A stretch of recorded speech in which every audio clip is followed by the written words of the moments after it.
borrowed things from the fairy treatise or the fairy commonwealth. And the idea is that these beings have a commonwealth and they dwell within the earth, sort of thing.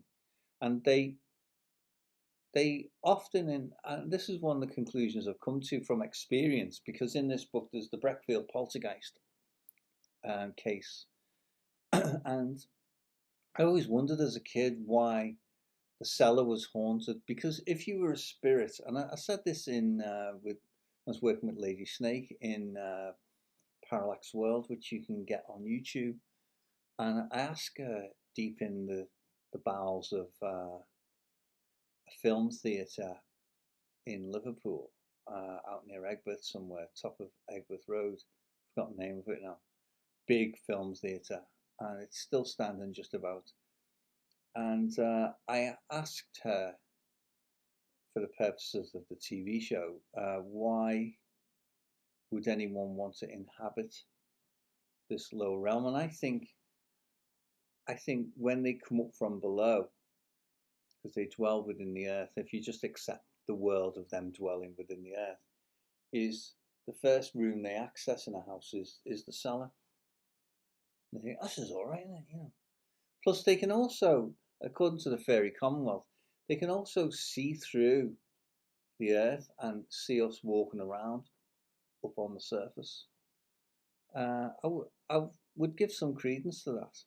Anyway, so the worst thing is when you're dealing with one of those, you get to a place and you're dealing with one of them, and I just kind of go, oh no, because I know I've got my work cut out.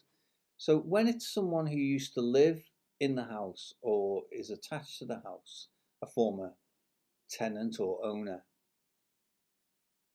it's easier because you can bring their friends and relatives, spirit guides and helpers to help you, because the spirit world will have known well in advance that this was the job to be done, and you know that it's all been pre-planned anyway, and you've just got to turn up and do your part.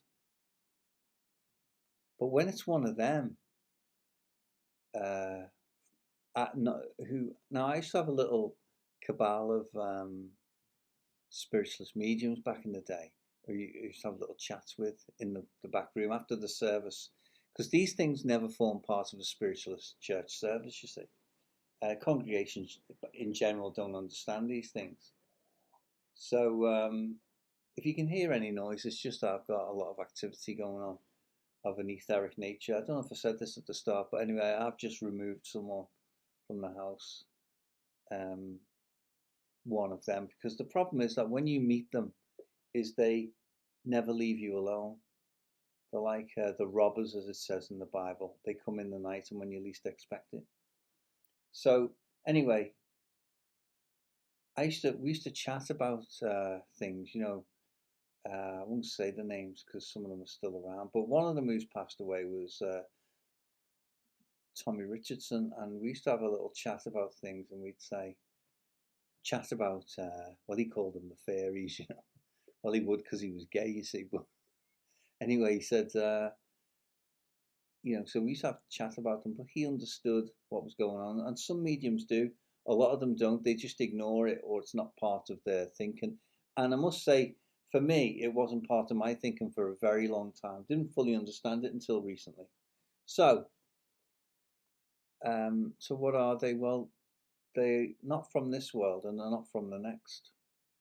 And we'd meet those, we'd talk about those, and in what ways you see them. And well, I saw them this way, and we kind of get into a good discussion. It was really great to have that discussion with some mediums, you know, because if you're a medium, you will pick up on these things because they operate on the clairvoyant vibration, psychic vibration. You must be psychic and clairvoyant to communicate with them, because that's the only way they can communicate. It's not telepathy as such. It is with normies, it's telepathy. But with another medium, it's like you just talk and say you're working on a platform and you're bringing through spirits. It's the same thing. When you're talking to them, it's the same thing. You just talk to them in the same way. You go on to a clairvoyant communication. So anyway, so sometimes it may be one of them, one of those types, and they cause a lot of trouble in the house. They cause intrusion upon children. They throw things around, they slap you, um, and they cause a terrible atmosphere, things to fail, like electricity and lights and those sorts of things. So, it requires a spiritualist medium, a trained, experienced spiritualist medium to diagnose what's going on and then to remove the problem. So, as I say, with what we'll call the in-betweenies, they are the worst because they love their realm. It's like they're born into that sort of etheric realm, and they love the mischief they can cause human beings. They have a colossal envy of the human being. They envy us. They're creatures of a low vibration. Have they realized, from what I can tell, according to the Nag Hammadi library, is they realized back in the garden story that by using fear, they could get the human being through for the sake of the human being's naivety, colossal naivety, get them to do anything they wanted with a fear stratagem. And I can testify for that personally. Over the years, having had contact with them, they make promises. And I was talking to someone in Ireland recently, and I said, they were going on about how great the Fae were and all that, and how great these interdimensional creatures were, and aliens and all that, and they're all our friends, or Spice Brothers and all that sort of stuff. And I said, well, name me one thing they've ever done for us. Sound like a Monty Python sketch, doesn't it? Something the Romans have ever done for us. But, name something where the human being has benefited. And if you look at the stories where you've got communication, or like in the Fairy Commonwealth, and all around the world, whether it be Thailand or the Middle East with the jinn, or even Native Americans, they all have the same story. Europeans, all the same story of these people who come in, they abduct, they try to have congress with human beings to progenate the species. They all do the same job. They kidnap women to look after their kids. It's always the same story. And they have this envy of the human being because we come from God, whereas they come from they emerged out of the bile of the Creator's womb, which might sound a bit heavy. So, as an inferior product, they have no immortal, everlasting spirit within them. They're made merely of the substances of ether and matter, and that's the problem. That's their problem. Why they, try to impinge on the human being. So. I've had a number of things happen since meeting them. They haunt you, even though I'm a medium and I can remove them. It's like they're like bullies. They take an opportunity. They'll take a swipe when they can. They'll do something, or they'll move something, or they'll cause something to happen. Not when you least think it, but just as an annoyance, an ongoing annoyance. And the reason is because they don't know any other way to be. According to the Nag Hammadi library, they emerged out of the bile of the Creator's womb as the finished article. They're not going anywhere. They're not going to get any better. They're not like us. We can become other things. So these poltergeist activities, when they cause poltergeist activities, it can be very distressing and very difficult. And you get mediums come out. Sorry, I'm just checking things out. You get mediums who come out who can't diagnose. This is where spiritualist mediums fail, because they haven't been taught that there's a little bit more to the layer cake of things than lower nightmare realm, sort of physical dimension, astral level, and then the spirit world. That's all you're taught in spiritualism. There's a little bit more to the layer cake. Has quite a few more layers than that, and creation also has a lot more creatures than that. I mean, if you look at all the creatures on Earth, right, in the etheric realm, there's just as many again, different types of species and types of abominations, most of them. They're created in error because they have a predatory vibration to them. And that predation and that envy and that sort of contention with the human being emerged in the beginning, round the time of the garden story. I've had this as a spiritual download in when I was in the company of one of these things, and I saw then how they had manipulated Adam and Eve into a fierce stratagem to get them to do what they wanted. They learned very early on in the creation story, in the garden story rather, that they could get human beings, naive human beings in the form of Adam and Eve, to do whatever they wanted. And I've been on the end of that, but I resisted because I'm a spiritualist medium, and I said to them, I come from the pre-existing God and not the abomination that made you. You are not the means by which I enter the spirit world. And that kind of shooed them away. So sometimes when a medium comes up against these things, they don't really know what to do. They become inarticulate, they become impotent. And that's what these things won't move for the sake of that. But if you out them and you say, I know where you're from, I know who created you, and I know how you fit into the scheme of things, and I know what your game is. And then you tell them about yourself, where you come from, and why you're here, and what your power is. They just completely bleh. So there's a little bit more to the poltergeist story than people may realise.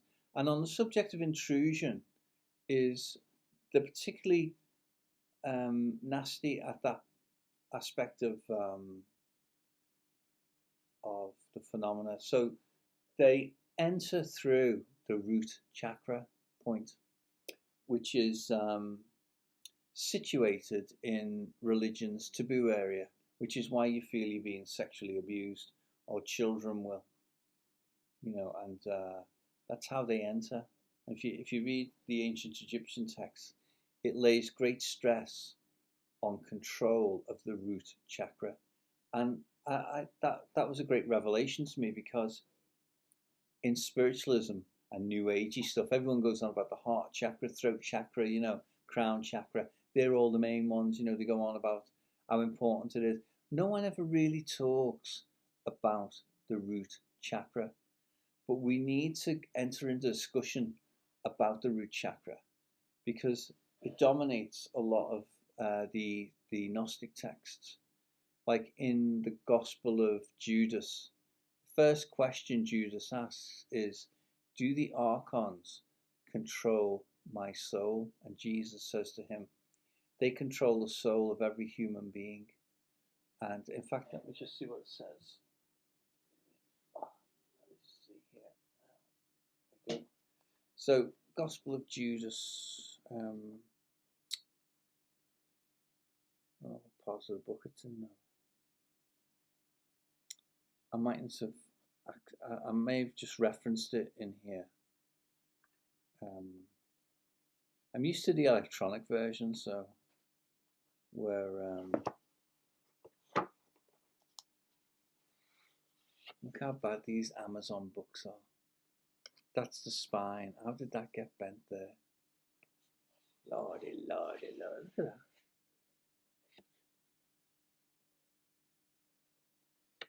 The print quality is pretty awful as well. So anyway, that's what Judas says and what Jesus says. They control the 360, he says, and the 365 of every human being. That's up, down, left, right, sideways, and straight ahead and backwards. Every way you look, that's the 360. And the 365 is every day of the week. That's all the time we have. Every day of every year, 365. That's your space and your time. So that's what Jesus means when he says that to Judas. And so it's to do with, but you can control. There is hope, because in other books, and I'm going to do 3 of these altogether. I've retranslated, 6 of the texts. 6 of the texts, and there is exegesis of the soul, where it tells you how the soul becomes, it's like a garment you wear, and it gets muddied or dirtied or soiled when you interact with other people and other things, other situations, and it has to be cleansed, which is the baptism. And how the soul, like the tree of life, if you like, which is the human being represented as a tree, the blossoms are your chakras, like the flowers and things. But the problem, not so much the problem, but unlike the physical body, where the vital organs are kept within and protected by the shell of the body, so the leaves of the tree hide the inner workings of the tree, of the soul tree. So you can't see the inner workings. It's clothed, it's dressed, as the term it uses, with the blossoms or the flowers or the leaves, which is why Adam and Eve covered up their privy parts, so that the archons in the garden, in the form of the demiurge, couldn't. That's not me doing it, honestly. Thank you. Couldn't get control of them. It's actually explained in this book. So anyway, I know I do go tangential, but I was more or less raised on The Hitchhiker's Guide to the Galaxy, which is the most tangential literary work, I think, in the history of all literary works, isn't it? I think. Anyway, so that's why ordinary mediums, regular platform mediums, can't diagnose these things. It requires a deeper dive into what's really going on. And I think it's a real shame that we, in spiritualism, don't embrace these things. And maybe it's time that we did. And that's what I would like to do, is start. Excuse me. Start a new school or chapter where we explore these wider things like they did in the ancient times.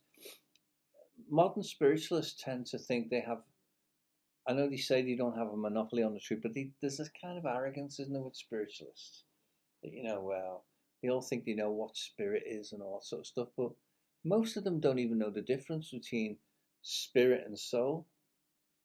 I've done a couple of videos on that on my WFPCO channel, called The Tripartite Human Being. So I do have playlists on the WFPCO channel, so check it out anyway, and this will be added to the playlist. So anyway, friends, I think I'll probably wrap it up there. I'm around about 22 minutes in, so thanks for listening, and until next time, remember, keep on thinking freely.